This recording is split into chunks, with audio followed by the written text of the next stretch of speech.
Welcome to sportsbookreview.com. I'm Flash, and this is the round table where we go with the NFL schedule from last night. We're going to have some fun. We've got 3 guests, and the 4th guest will be you in the chat. I can't wait to have a little chat. Get yourself in there. The announcement, I looked at it and went, wow, hard game after hard game. We've got Donny, we've got Kyle. Kyle, welcome. It's been great to...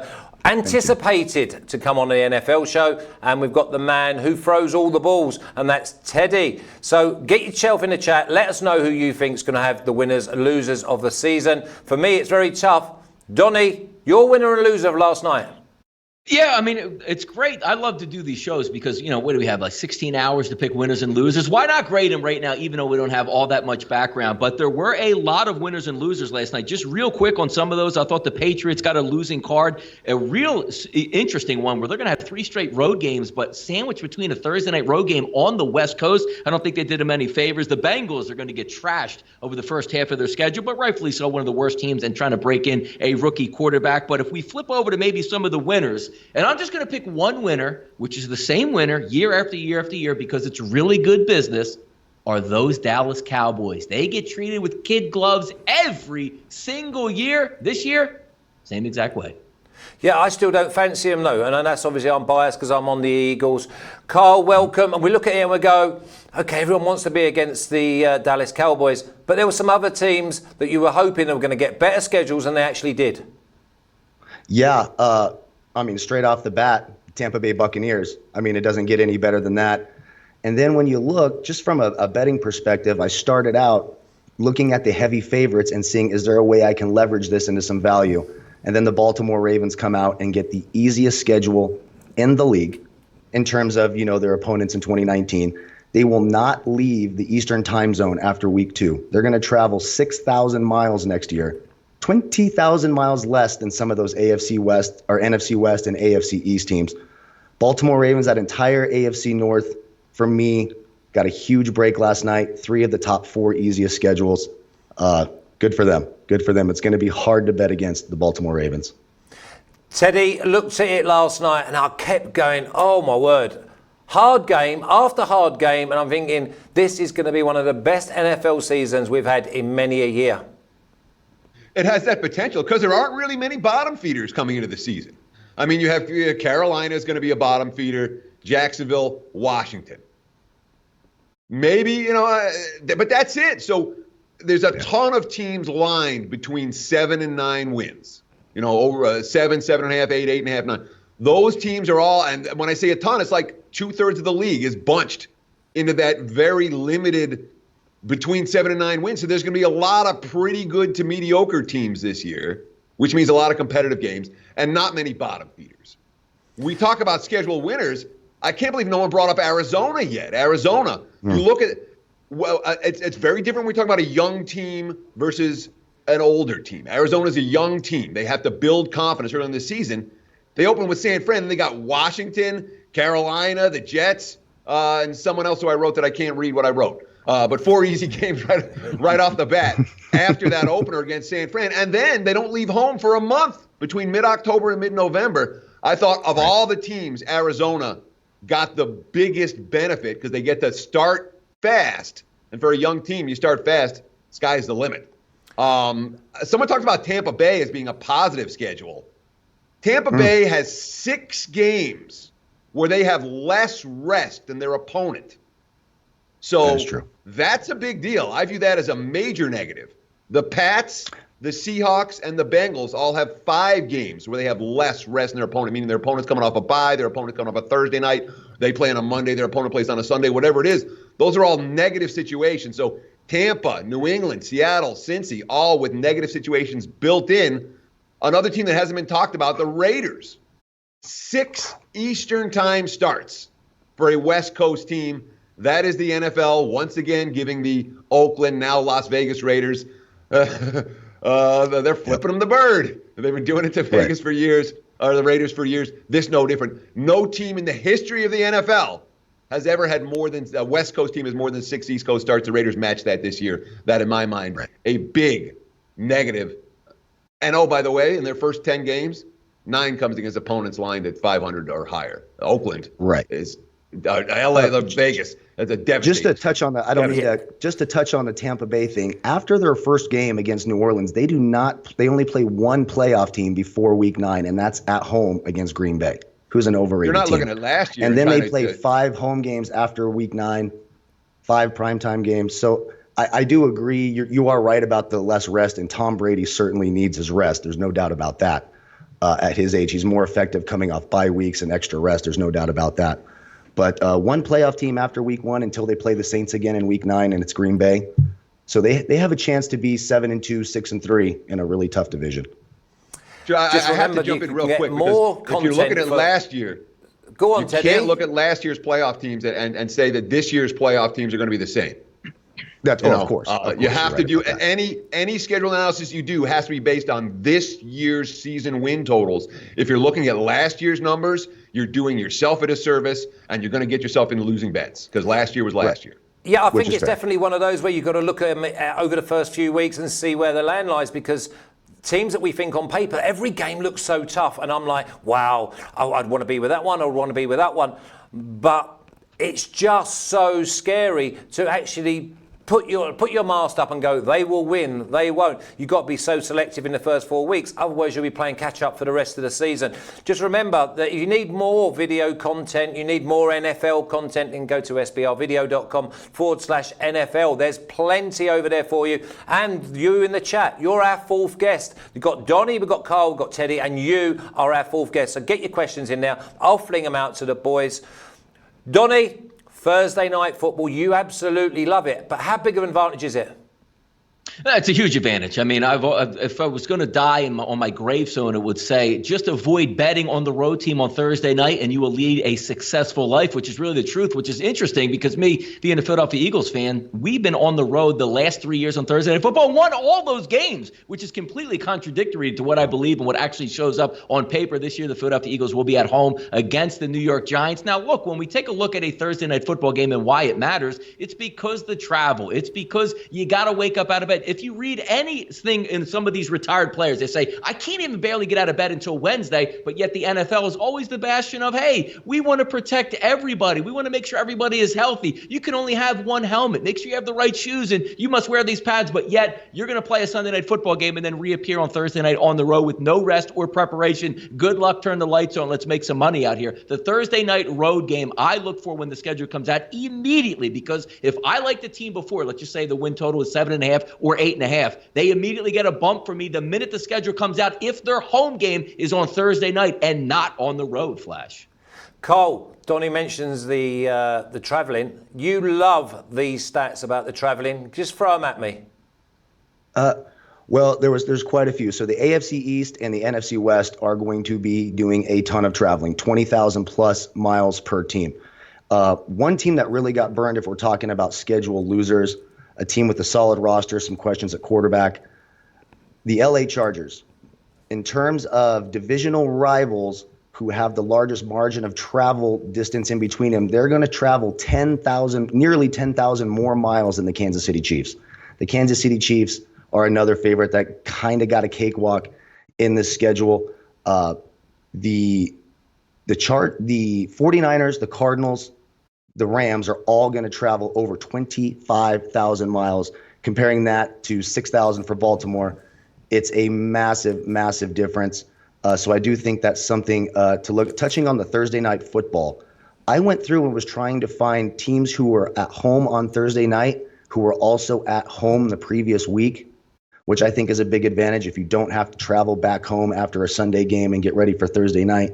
That happened if you count the Friday game, the Christmas game for the Saints, which is a big FU to the Saints, right? I mean, they've had to play on Thanksgiving the last 2 years, and what's their reward this year? They get to play a Friday game on Christmas against the Minnesota Vikings.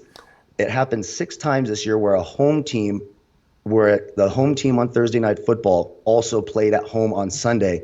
That's weeks 5, 7, 10, 13, 15, and 16. I think that's a big advantage on Thursday Night Football. Teddy, there seems to be a massive West Coast, East Coast bias. I'm looking, saying, well, the East Coast boys, they're having it all their own way.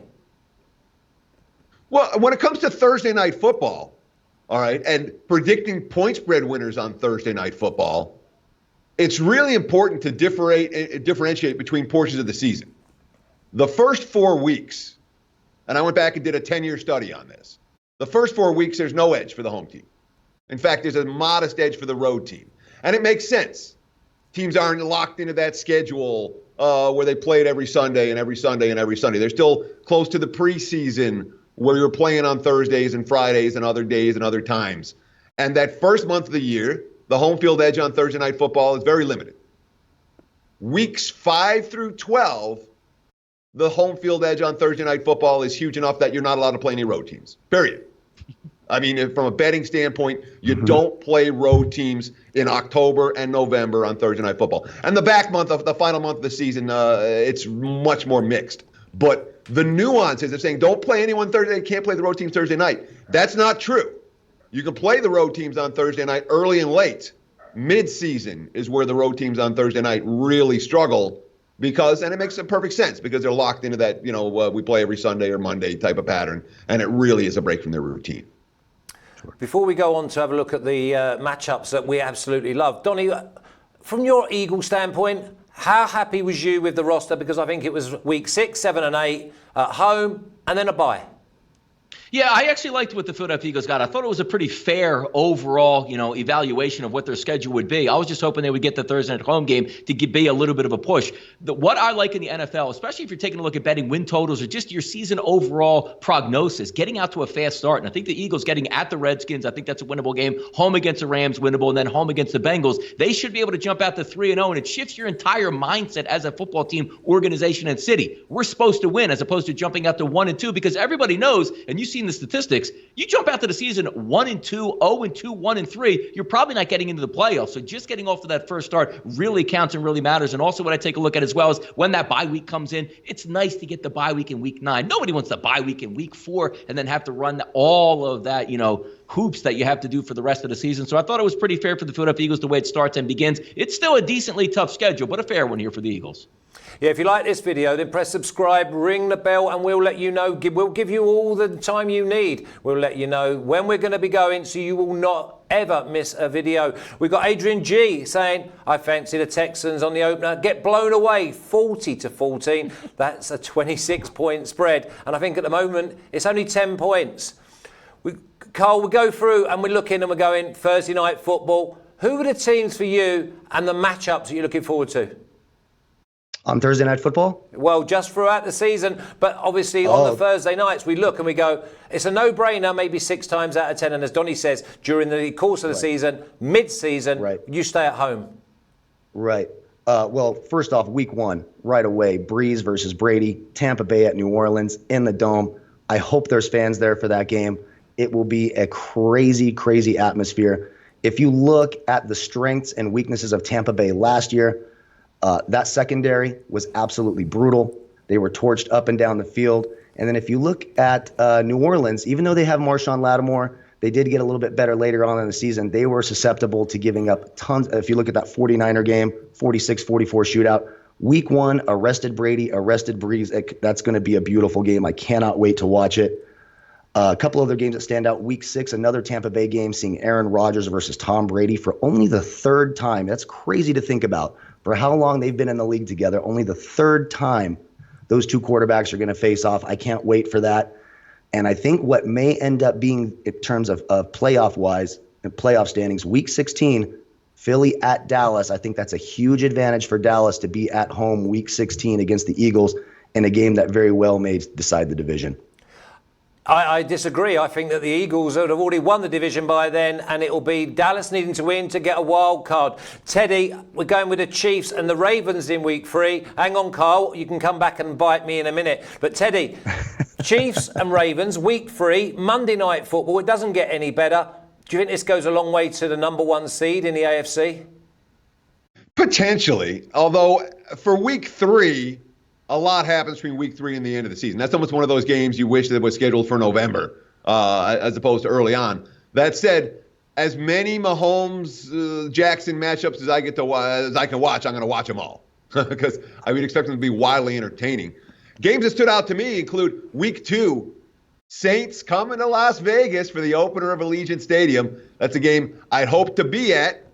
and maybe I'll get a chance. So that's one. I mean, that's the number one I'm looking forward to. Is obviously the Raiders moving to Las Vegas and their opening night. That should be a fun one. And then two from late in the season really stood out to me. The divisional matchups, both of them. Week 16 Monday Night Football, Buffalo at New England. And if things go the way they're supposed to, that's the game where the Bills are going to win the division and dethrone the Patriots. But it's in Foxborough. That one should be a ton of fun.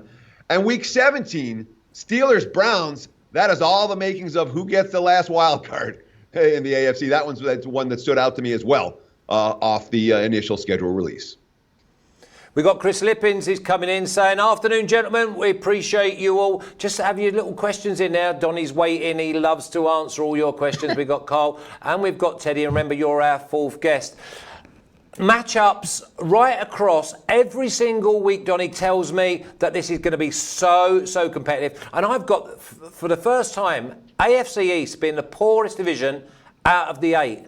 What are you liking and who do you think is going to come out on top come January? The AFC, I mean, if we take a look at the AFC East, I guess, still having my thoughts on what the New England Patriots would be. Definitely got a downgrade from me, though, after the actual schedule release to see what's actually going to take place and what's in front of them. You can look at a team like the Dolphins, but if you look just on paper right now, the Dolphins have a really tough schedule, which leads you back to the two teams that I think will be up top. I think the Jets will have a bounce-back season. I think the Buffalo Bills are in line for a really good season based on overall with what their schedule is and also the certain players that they have. But when we're talking must-see, I like to put on the haters hat a lot, and I've been hating a lot on Tom Brady last year of the way he played quarterback, and I loved it when we went to Tampa Bay. Not to root on Tampa Bay, Flash, but actually hate on Tampa Bay this season. And week 1, I want to see it right away. Give me a drubbing by the Saints down in New Orleans over Tampa Bay. That'll get my season started off in the right direction, Flash. Carl, what team are you looking out to fade or towel? Well, when I went into before the schedule was released, I loved the value for the Texans. And then after the schedule was released, I mean, you're looking at an 0-2 start right away. Kansas City, Baltimore, it's tough. I do think adding Brandon Cooks to try, I mean, it's the weirdest organization in the league in terms of how they run their team. Just some of the things they do, you just wonder what the hell they're thinking. I thought the value was there. I'm fading the Texans now. And you talked about the Raiders. They were going to be sort of this sexy pick to maybe compete with the Chiefs. When you look at the schedule, you talked about the six games in the Eastern time zone starting at 1 p.m. Eastern. It's going to be very, very tough. After week 1 at Carolina, you're talking Saints, Patriots, Bills, Chiefs, a bye. Then you're facing Tampa Bay. The Raiders are a hard fade for me. Teddy, I was looking at teams like the Chargers, the Vikings, the Cardinals, where they're not so sexy, but they will turn teams over. That's before I repeat myself and start talking about the Colts, the Titans, and the Texans. So, I mean, when you talk about a back part of the schedule that really stood out to me, that's the Atlanta Falcons, a team that I liked at least a little bit prior to the release last night. And you look at this schedule, there's no way I'm betting Atlanta to win the division as a long shot or betting them over the total. And it has everything to do with the closeout. Post-bye week, they got the Saints twice, the Bucks twice, KC at the Chargers, and then Vegas. So one easy game and 6 brutal games for Atlanta down the stretch. So that really stood out to me. And one team we talked about having it super easy. Look at Baltimore in December. Talk about a cakewalk. That's the easiest December schedule I've ever seen. in a league that you don't have that many easy teams. Cincinnati, I guess, is one that I left out of the bottom feeders this year. But very easy for Baltimore down the stretch. That makes them much more likely to get a home field edge and makes, in my mind, their value to win the Super Bowl and all of that much higher than it would have been simply because they've got that momentum-inducing stretch to head into the postseason. Yeah, Teddy, you make a great point, and I'm looking at you, Donny, going, you're an NFC man, so I've never seen it so competitive as it is now. And then I go to the AFC, and I've got it maybe a 2-horse race from the get-go. So why? I mean, the value has got to be with some of the longer shots in the NFC because I'm not going with the 49ers. So then I'm thinking maybe the Vikings, they are the value. No, there's a lot of good points bringing up. Kyle bringing up the whole Texans slant there because you want to try to find that team that's a little bit beaten down in the offseason. Maybe teams aren't betting them, and then you see the schedule opening up. They might not even have their coach after the bye week. It's that tough for them to open the season. Then you look at Teddy bringing up the Falcons. One quick look at the Falcons schedule. My only notes on there, Teddy, bone crushing after the bye week. So right on the same wavelength for you. But I like this NFC North that we take a look at: the Bears, Lions, Green Bay Packers, and the Minnesota Vikings. We had Drew Wellcapper on one of the shows where we were doing a preview of what we liked in the NFC. Now's the time maybe to take one of those long shots because these teams are going to beat each other up weekly, being the Bears, Lions, Green Bay, Minnesota. I don't know who's going to separate because even when you look at some things, the only thing I like about the entire scheduling of the NFC North is Minnesota has 4 out of 5 games at home during the backstretch, which is always nice. But outside of that, you might get some value and say, hey, look, an injury here or there and the Lions punching that ticket might not be a bad idea to think about as much of a long shot as it is, Flash. Yeah, you just hold there, Teddy, because I can see you are like a greyhound in the trap because he's mentioned Detroit Lions doing okay and only got strong views on that one. Carl, NFC, absolutely wide open. I think there's probably 8, 9 teams. Who would you go with? Well, in terms of a long shot bet, I think a team that's really getting overlooked, it is going to be a bit of a tough schedule if I'm just looking at the strength of schedule. They have the 10th toughest schedule right there with the Vikings. I think the Rams are a team that are being overlooked. Especially if we start this year out where you're not allowed to have fans in your stadium. No team in the league arguably enjoys a bigger home field advantage than the Seattle Seahawks. So it makes the game in Seattle easier. The Rams have a ton of talent, kind of an off year last year.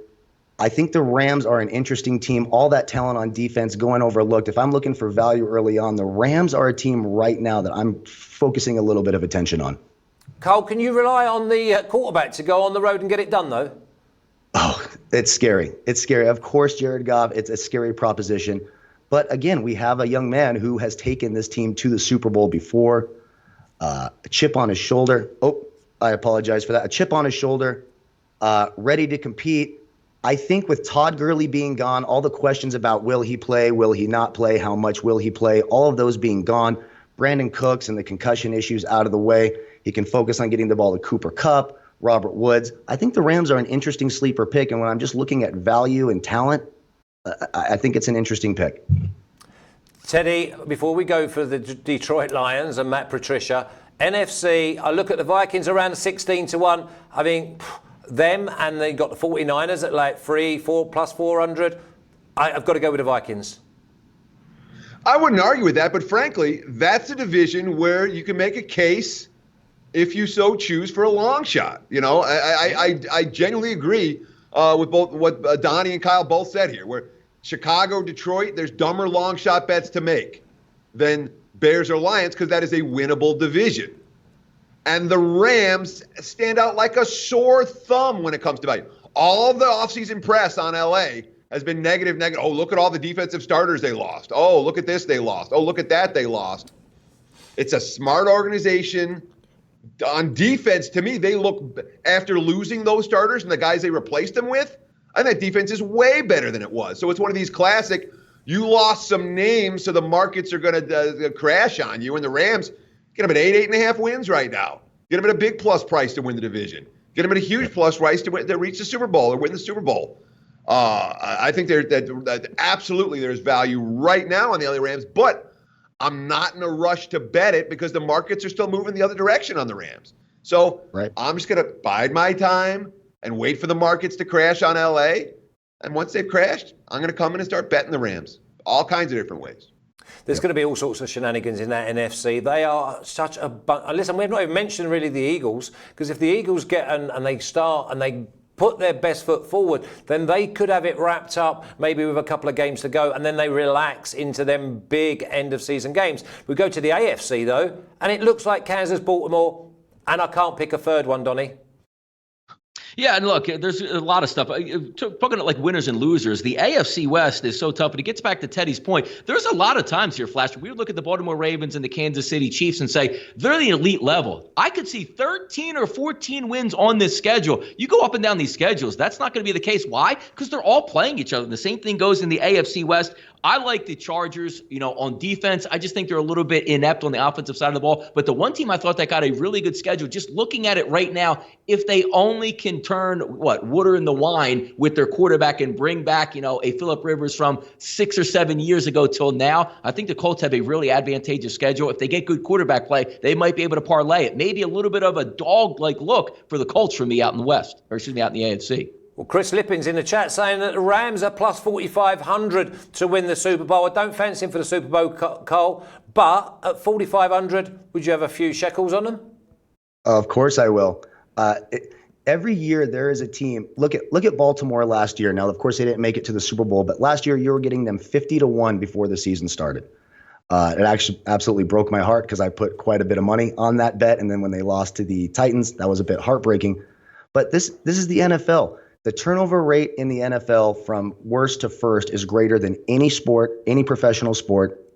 A team like the Rams, 4,500-1. What do you have to lose throwing $100 on the Rams to win the Super Bowl at 4,500-1? A team that was just in the Super Bowl 2 years ago. Teddy talked about it. I think that defense is way better than they were before. Sean McVay is a brilliant young coach. All the negative press, we're not talking about the new stadium that they're going to be playing in. The city of LA is certainly a Rams city. The Chargers do not have any favorability there. In fact, if any team would benefit most from no fans being allowed, it would be the LA Chargers, because every game they play is a road game at home. I went to a couple of games last year, and it is bad. 4,500-1, sign me up. Donnie, you love your value. You absolutely love it, because you're always saying to yourself that the favourites are always too short. Can you find me some big prices in the NFC that will give you a run? If I had to look right now, I like the Eagles, even though I don't think they're huge numbers. The Arizona Cardinals, you talked about it. I think the Cardinals have a real chance. Unique offense added to that defense. I think Kyler Murray will be better in his second year. So I do like the Cardinals. The Minnesota Vikings are very interesting to me. I think that division is ripe for the taking for them. They did lose Stephon Diggs. They did get rid of Xavier Rhodes, who I know the people in Minnesota loved Xavier Rhodes, but last year he was an absolute liability, especially giving up the deep ball. So I think the for me, the Vikings, the Cardinals, and maybe the Eagles would be three more of those sort of long shots to win the NFC that I would look at. I think there's definitely a long shot to be had in the NFC. Teddy, you are our man when it comes to giving us some major value, because you always think that the favourites are too short. Who have you got for me? So, I mean, in the AFC, I'm going to talk AFC here, because in the NFC, there's we've kind of gone through it. But there's a couple teams we haven't talked about at all. You want long shots? Buffalo Bills, man. Find me a weakness on the Bills roster. Find me one. You say quarterback, okay. Quarterback made a bunch of plays last year, and they're loaded everywhere else. Buffalo deserves to be the favorite in that division. They're a playoff team. They're live to make some noise. Cleveland's a team. And again, the Browns were sexy last year. This year, the Browns aren't sexy at all. Oh, Cleveland, they were last year. This year, they have, in theory, a coaching staff who can actually coach. And they have a defense. We're spending all this time talking about who's the sexy offense, and look at the skill position talent. Look at the quarterback. Buffalo's got a defense. Cleveland's got a defense. And that's why I'm not necessarily as high on Indy as I am on a team like Tennessee. Because Indy's defense, to me, I still got a lot of questions about that Colts defense, and I'm not a Phillip Rivers fan. But here's a Tennessee team that, again, reached to how far they reached a championship game last year. And they went, and no one's talking about Tennessee. Or they won a playoff game. They beat New England. No one's talking about Tennessee as a legit contender. They've, the Colts are the team that everyone's talking about, the Texans, and Tennessee's like this afterthought. Tennessee's really good. And they're another team with a defense. So those are three that stands out: Buffalo, Cleveland, Tennessee. And I like Denver. Denver's another team with a defense. I don't know how good Drew Lock's going to be, but there's dumber long shots to take than the Broncos. Donnie, we obviously went through the futures quite a few times prior to the schedules coming out. Now, when I see the Bills against the Patriots, after what I saw last night, do you think that the Bills are probably one of the teams that now are even more value? I mean, you would say that because they already have the pedigree moving up. You want to get the team that's, on the cusp of winning, not the team on the cusp of actually coming down. If you take a look at the Buffalo Bills, you look, their quarterback is actually going to take the next step this year. The staff and the organization certainly being intact and adding talent and having flexibility in the salary cap. They're the team that should be able to overtake it. I still look at the Jets as a talented organization, and you can't leave out Bill Belichick, as we stated before, one of the best coaches of all time in any sport. He's going to have his squad ready to go because they're still buoyed by a really good defense. And then you have the Dolphins that are probably bringing up the rear, but an extremely talented team that's actually looking to do a little bit of a damage. Look, the Buffalo Bills are there. The Buffalo Bills winning and losing sometimes only comes down to my wide receiver is open 5 yards down. My quarterback has a howitzer 50 yards down the field to hit him. Does he complete that pass or not? That's the only question you have with the Buffalo Bills at this point.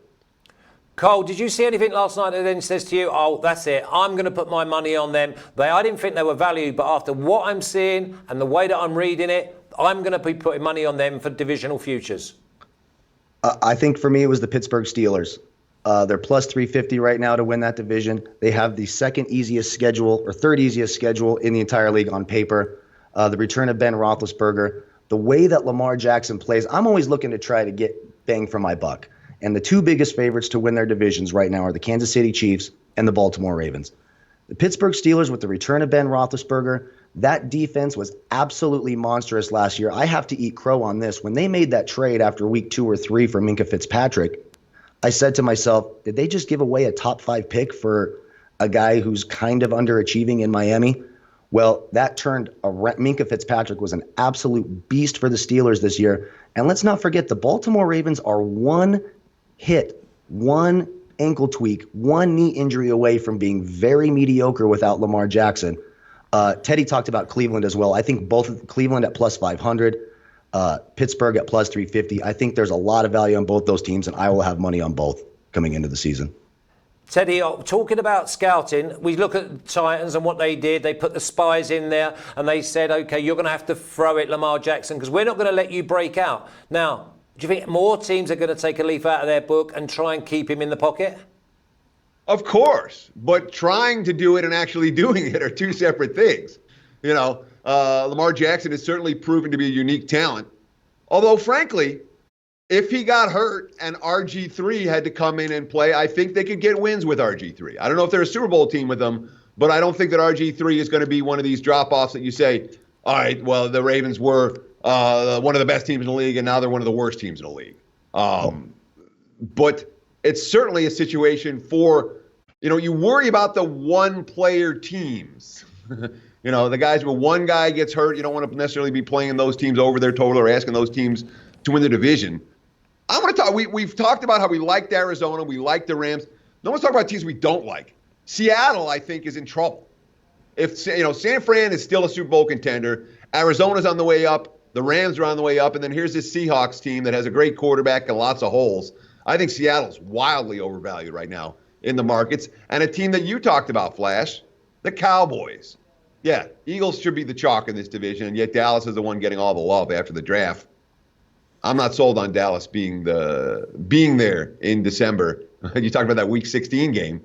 I wouldn't be surprised if Philly has that clinched by that point as well. Yeah, I like your style, Teddy. I think you're bang on, and I'm hoping that is just the case, because I'm just thinking that Cowboys, they will just find a way to get beat on games that they should be winning.